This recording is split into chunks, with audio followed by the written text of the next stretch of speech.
Hey, this is Ryan.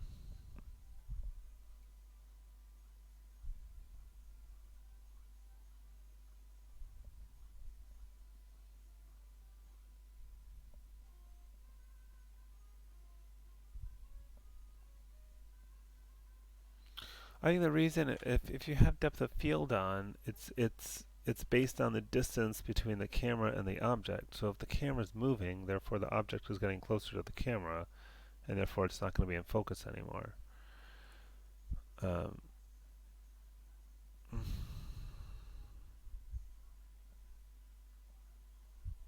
so I don't know what he's supposed to be doing here.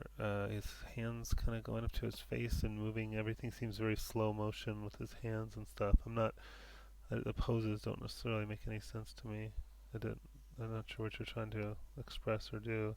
I would work more on the sitting down because it's like you can't.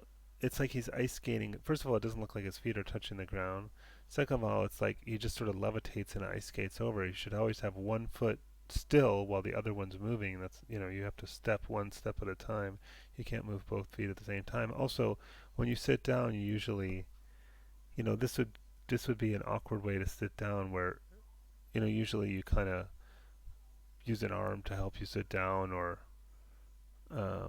I don't know. It just the way he kind of slowly leans back. If you're gonna go down, you sort of plop down, but normally you'd like, I don't know, use an arm to support yourself or something.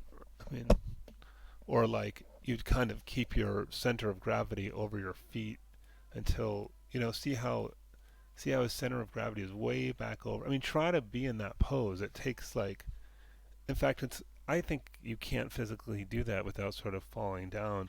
What you tend to do is your butt kind of moves forward to be centered over the feet, so you stay balanced. But with this, you're gonna really kind of plop down backwards. So if you wanted to sit down quickly like this, you would translate the root so it's sort of centered over the feet, and maybe he'd sit more on this front edge, and then maybe he could scoot back afterwards.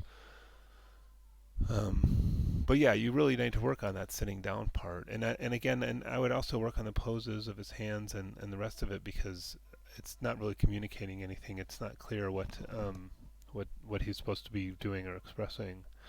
And then the lighting, I mean, it's very even and light, and there's not a sense of, oh, there's a window or there's a incandescent light somewhere. It's just like everything's kind of evenly lit. So I would kind of rethink the lighting so that you say, oh, well, there's a window on this wall and that's shining in light this way, but then there's a light over here. Because right now it's just sort of like, the light seems to be kind of, everything's so evenly lit. It's like the light's coming from everywhere. Like, what it looks like on sort of a overcast day outside where everything's kind of diffused and even lighting. But he's inside, so you would just expect the light to be coming from a specific direction and justified by, like I said, a window or an incandescent light or both.